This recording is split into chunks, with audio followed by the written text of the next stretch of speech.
Asakar here again for another guided tour, this one of the Thunderhead Class Light Carrier Variants 1 and 2. The Thunderhead Class is a full 10 blocks longer than the Hailstorm Class Destroyer. At 121 blocks long, she is 36 blocks tall from her keel to the top of the radio antenna, and 32 blocks wide at the widest point. Since carrier support is key to any naval battle, whether air or sea, she has 14 total light cannons and 2 scatterguns amidships. And this variant of the Thunderhead that I'm going to start with can carry 3 light attack gunboats. My other variant can carry 4. So without further ado, let's begin the tour. Okay, this is the outside hull of the Thunderhead class variant. You see the gas cells on the outside and the light turrets lining the upper hull. Here we have one of the gunboats. Not too impressive, but it's a light attack gunboat, so you can't really expect much. On the inside, hold on a second. I know I had another button in my pocket somewhere. Let's see. That'll do.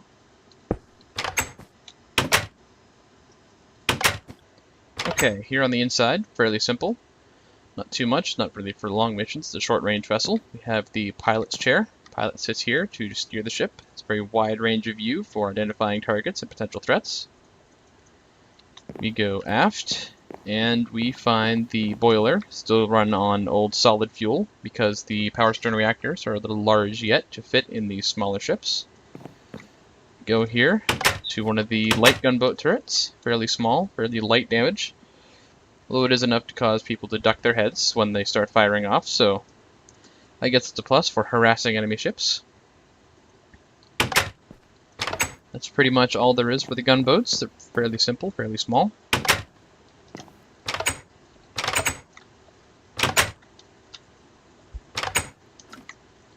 These doors are always a pain with the camera. Okay, here we have the docking clamp that holds it in place. We have 6 of them throughout the ship, just lever operated, fairly simple. Going aft along the flight deck, there's the other 2 gunboats, the elevator to engineering, which we'll get to later. Here is the flight control tower. This variant has 2 towers, communications and flight control. Go in the base of both. We have the flight crew ready rooms for the gunboats. Has a chest with flight suits in it for protective gear for flying the gunboats if necessary. We go up this side, we have the flight control center. Lots of windows for keeping track of the gunboats visually when the system goes down. We have a few radar stations, a bunch of radios, and 1 central comm speaker. Go down this side and across the flight deck to the communications tower. The base room is the same pilot ready room, same thing in the chest, same benches. Go up the ladder. You find the communications suite full of lots of dials and lights, a couple Victor brand radios, and several amplifier stacks going up to the radio antenna. Now we go all the way down the ladder, find the port and starboard scatterguns, slightly different configuration than the Thunderhead than the Hailstorm class destroyer, due to space constrictions in the Thunderhead class. There we go. Inside the light turret, not too much to see. Just fairly simple design, same as the Hailstorm class. Just a simple dispenser turret. Now bear with me, the doors are tricky.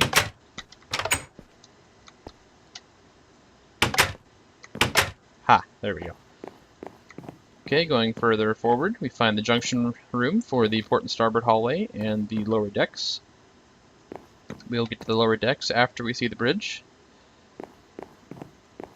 So, bridge. This one is an integrated bridge rather than on a central tower, due to the fact that the flight deck is right above us. Here we have levers and button switches for controlling the ship, like your elevation control, your engine speed. And on this ship, the pilot is also the captain, so the captain has the helm. He controls the direction of the ship. Next to the captain's chair, we have radar stations. And back here we have the navigation desk with a few maps and a chest full of empty maps for exploration. Now going aft. Oh, I said I was going to do this after the bridge, so we'll go to this then. The crew quarters and storage are down this way. Start with the captain's cabin and the crew quarters. Fairly simple, just a desk, a bookshelf, a bunk, and a double chest. Same as the Undaunted and all military vessels, the captains get their own room, their own bunk, and a double chest. We go down to the bow of the ship to find the officers' quarters. There are 8 officers on this ship, as compared to the Hailstorm class, there were only, I think, 6. Well, this one has more officers due to the fact of the gunboats. We need somebody to give them orders.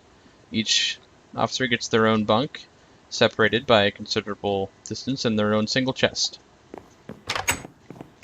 Then the crew get the same in all military vessels, small cramped quarters, only the drawers in the bottom of the bunk to store things. The crew quarters for numbers on the Harbinger range from 12 to 7, depending on the room size. As you can see, they're packed in here fairly tightly.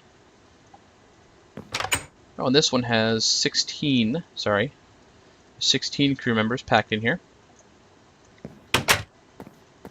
Okay, now we go down through storage. Very much like the Undaunted, just rows of crates with missing lids again. We gotta get who's taking these off. We gotta get them court-martialed or something. And we have the cargo bay door, just lever operated. A wonderful view of the peninsula and the ocean over which this ship is hovering.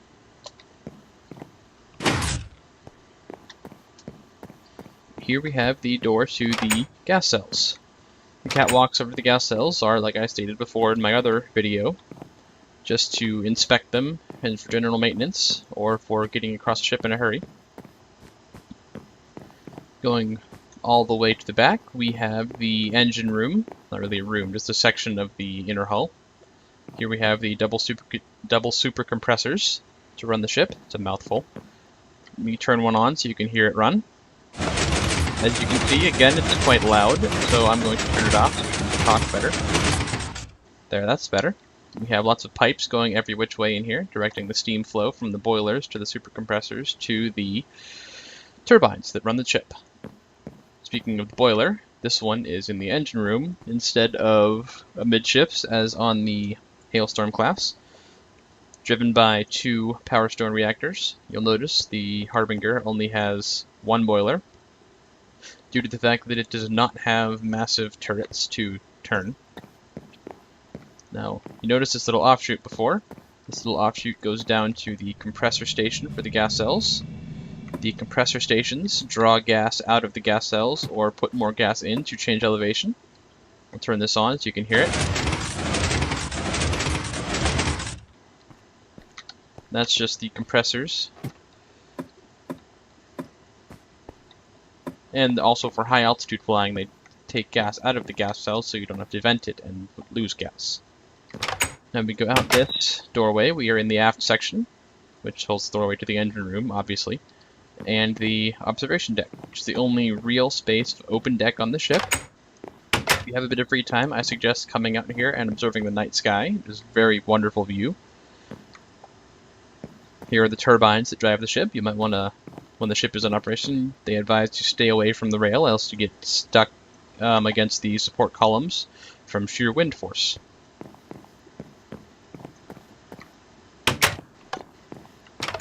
Now going forward on the ship, we find the Armory. Fairly much like the Undaunted's, just fairly simple. Chests full of items like your carbonic swords, or your harpoon cannons, and your various bits of armor. In these chests we have things like the harpoons for the harpoon cannons, we have your grenades, and we have ammo for the light turrets, and ammunition for the scatterguns. Let's go up the other side. Now this ship is very symmetrical except for the engineering door. It's the only door to engineering is on this side. Here we have the mess. Pretty much the same as the other ships that I have.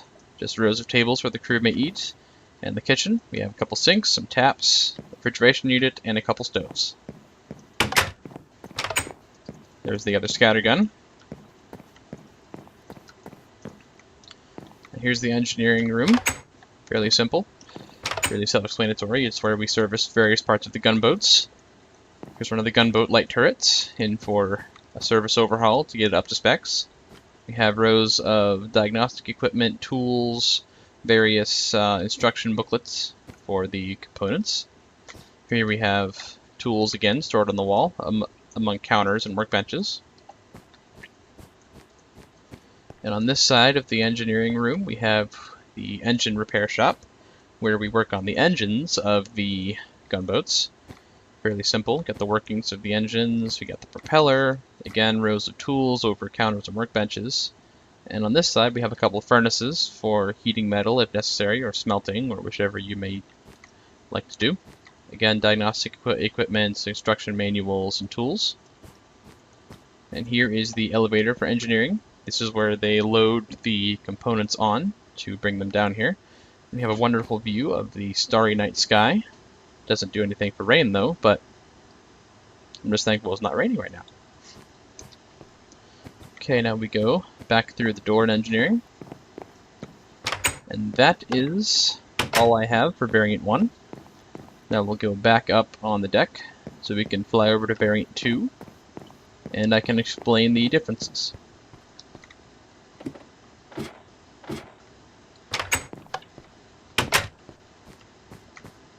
Variant 2 is much the same as variant 1, except it has no towers due to the increased deck space. And the way to get on the flight deck is a little different. As you notice, the deck is wider to accommodate 4 gunboats instead of 3.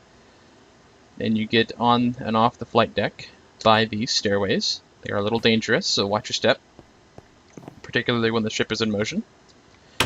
And on this variant, variant 2, the bridge is slightly different, considering it has to accommodate the communications and air traffic control suites. Yep, in the back of the bridge here, where there was nothing before on the variant 1, we have the flight control here with a couple Victor brand radios and 2 radar posts to keep an eye on the ships. And we have communications with, again, a couple more Victor brand radios, some communications equipment, comm speakers, and various dials and gauges, keeping track of the energy flow through here. So that pretty much concludes the tour that I have. I bid you all farewell, and I will see you again in the next tour.